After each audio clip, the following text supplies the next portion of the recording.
Assalamualaikum warahmatullahi wabarakatuh. Bismillah, alhamdulillah, wassalatu wassalamu ala rasulillah. La haula wala quwata illa billah, amma badah. Sahabat Rifada, sahabat Barigi Azhar yang sangat saya cintai dan saya bangga-banggakan. Pertama, kita panjatkan puji syukur kehadirat Allah Subhanahu wa taala yang telah melimpahkan nikmat yang sangat luar biasa kepada kita sehingga kita masih bisa menghirup udara, masih bisa beraktivitas seperti biasanya dengan tanpa mengurangi kita untuk beribadah kepada Allah Subhanahu wa taala.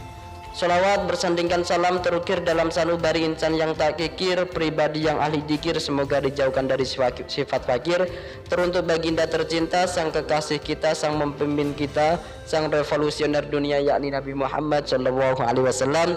Semoga kita dengan memperbanyak baca salawat dan melakukan sunnah-sunnahnya, kita didaku min ummatihi yang kelak akan mendapatkan syafaatnya. Amin Allahumma amin. Sahabat Barigi Azhar, pada kesempatan kali ini saya akan membahas dengan sebuah tema yang sangat luar biasa. Jadi kehidupan kita di alam dunia ini, seluruh alam dunia ini itu dibendu, dilaknat oleh Allah Subhanahu wa taala. Mana buktinya? Baginda Rasul Muhammad Sallallahu Alaihi Wasallam bersabda, ad-dunya mal'unatun mal'unun ma fiha illa dzikrullah wa aliman aw muta'alliman. Ad-dunya mal'unatun mal'unun ma fiha. Seluruh apa yang ada di dunia ini itu ikut dibendu, ikut dilanat oleh Allah Subhanahu wa taala. Mulai Allah membuat dunia ini, Allah sudah berpaling darinya. Allah berpaling dari dunia ini. Ketika menciptakan dunia ini, Allah tidak mau melihatnya. Karena apa? Karena Allah ini melaknat, membendu dunia seisinya. Karena apa? Karena di dunia ini banyak orang yang menumpahkan darah, banyak orang yang menyekutukan Allah, naudzubillah. Banyak orang yang melakukan dosa, banyak orang yang sedikit sekali ya juga yang mensucikan Allah. Itu naudzubillah. Padahal kita diciptakan di alam dunia ini, wa ma khalaqtul jinna wal insa illa liya'budun. Allah tidak menciptakan manusia, tidak menciptakan jin kecuali untuk beribadah kepada Allah Subhanahu wa taala. Karena dunia ini ibarat orang yang mampir minum. Maka sebentar banget orang yang mampir minum kan, Mbak, minta minum, Mbak, minum. Setelah itu balik lagi. Dunia ini untuk sementara. Sebenarnya dunia ini sebagai jembatan menuju akhirat. Nah, akhirat nanti kita hidup di akhirat nanti adalah kekal abadi. Makanya di alam dunia ini kita hanya untuk mencari bekal. Makanya dunia seisinya ini ad-dunya mal'unatun mal'unun ma fiya illa dzikrullah wa aliman aw muta'alliman. Dunia dan seisinya ini dilanat oleh Allah kecuali dua perkara.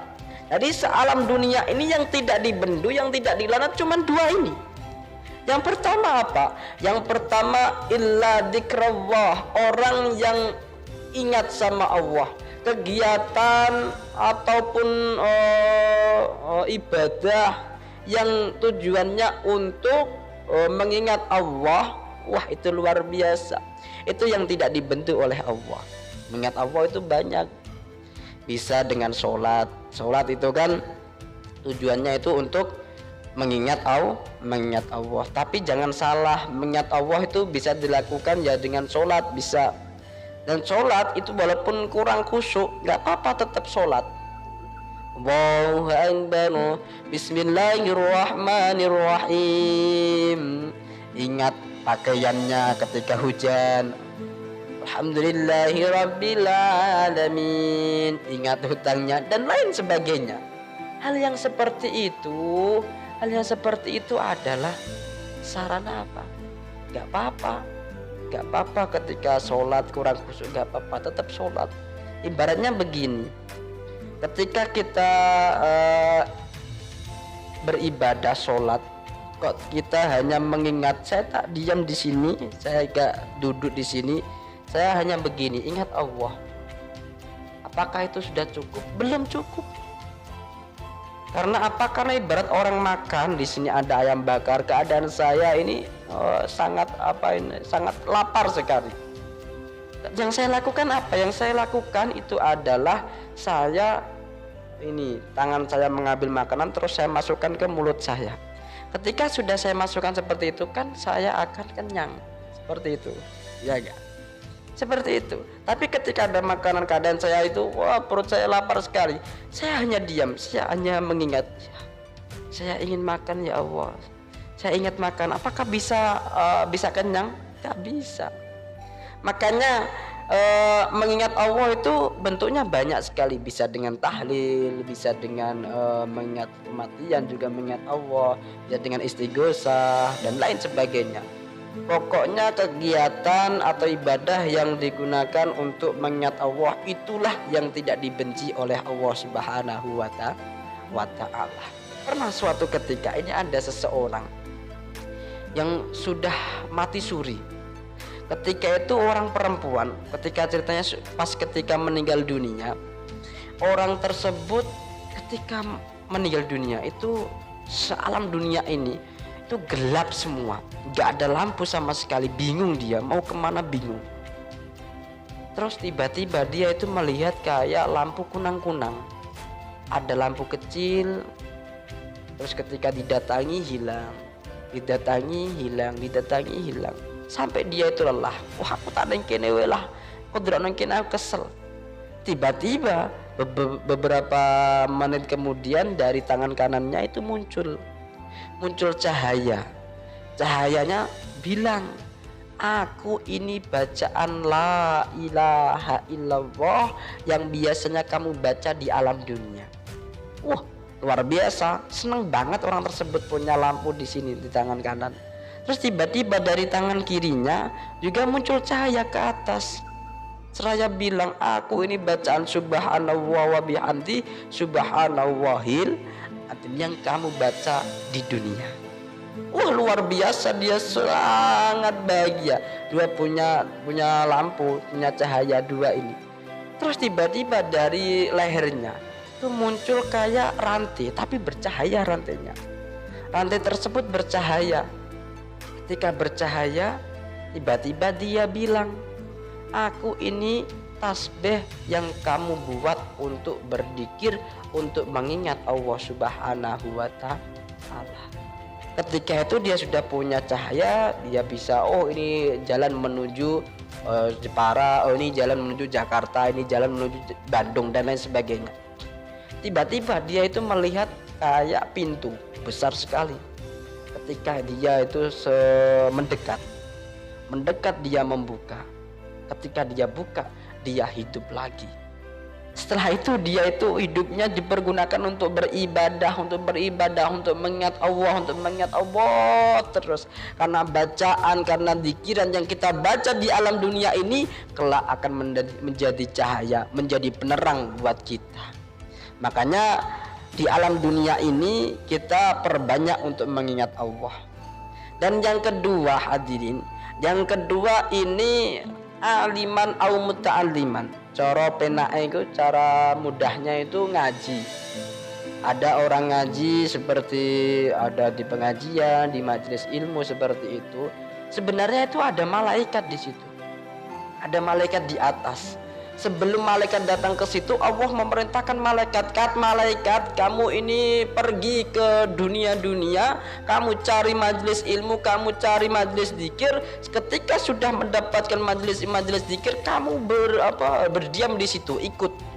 Terus dia itu punya sayapnya ini dilebarkan untuk orang-orang yang mengaji, orang-orang yang berzikir seperti itu. Ketika itu nanti sudah selesai, terus dipoto oleh malaikat, dicatat, terus dihantarkan kepada Allah Subhanahu wa Ta'ala sebagai apa? Cara penaino kene ki LPG. Oh ini loh orang-orang Jepara, ini tadi ngaji sama ini, orangnya ini. Terus nanti orang yang ngaji tersebut dimasukkan surganya oleh Allah Subhanahu wa Ta'ala. Amin Allahumma. Amin Allahumma.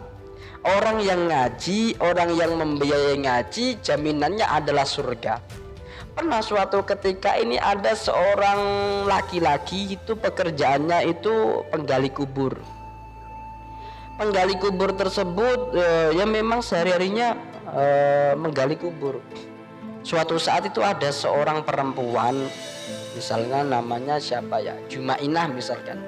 Jumainah itu pesan kuburan pada si namanya misalkan yang laki-laki si Paijo. Pak Paijo, saya pesan kuburan satu. Oh iya, terus dibuatkan kuburan. Beberapa lama kemudian datanglah seorang mayit dan juga yang membawanya. Tapi yang membawa nggak banyak, paling ya sekitar 10-15an orang. Ketika itu karena sedikit, si Paijo itu ikut menaruh mayat ke dalam liang lahat. Ketika dia menaruh, si Paijo itu melihat kayak taman surga, bagus banget. Ketika itu sangat bagusnya, sampai sangat bagus, ada juga kuda putih banget, punya sayap. Si Paijo melihat kejadian seperti itu, nggak kuat, semaput dia. Ketika semaput, terus dia angkat ke atas, terus dia ketika sadar dia cerita sama orang-orang, menceritakan hal tersebut. Orang-orang pada gak percaya. Kamu nih Paijo, double kamu, bohong kamu, seperti itu. Terus akhirnya ya sudah gak percaya, gak apa-apa. Akhirnya dikubur. Setelah itu selesai, tiba-tiba beberapa minggu kemudian, beberapa bulan kemudian, si Jumainah pesan kuburan lagi sama si Paijo. Pak Paijo pesan kuburan lagi. Oh nggih, dibuatkan, muncullah lagi mayat dan juga yang membawanya itu gak banyak, sekitaran sama yang awal. Ketika itu ya karena sedikit yang menghantarkan, si Paijo juga ikut menaruh mayat tersebut. Ketika itu kejadian pun yang sama, yang pertama kejadian yang sama terjadi. Tapi ketika itu si Paijo gak semaput.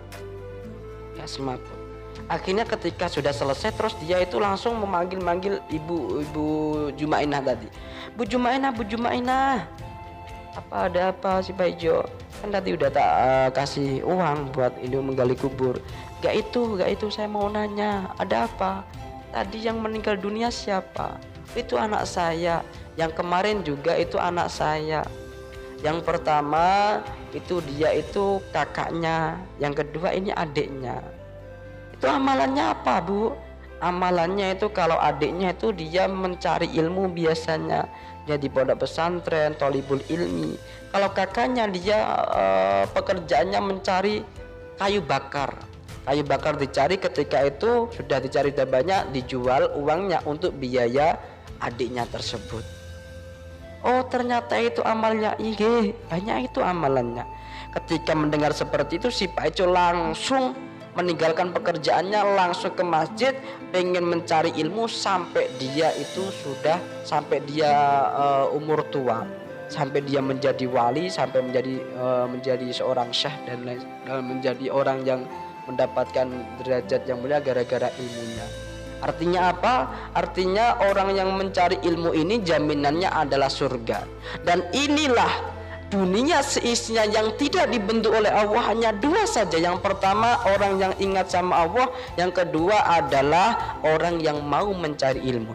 Harapannya dengan kita melakukan dua perkara ini, fa insyaallah kita tidak akan dibentuk oleh Allah dan kita akan dimasukkan surganya Allah. Amin, Allahumma amin. Sekian yang bisa saya sampaikan, kurang lebihnya saya minta maaf yang sebesar-besarnya.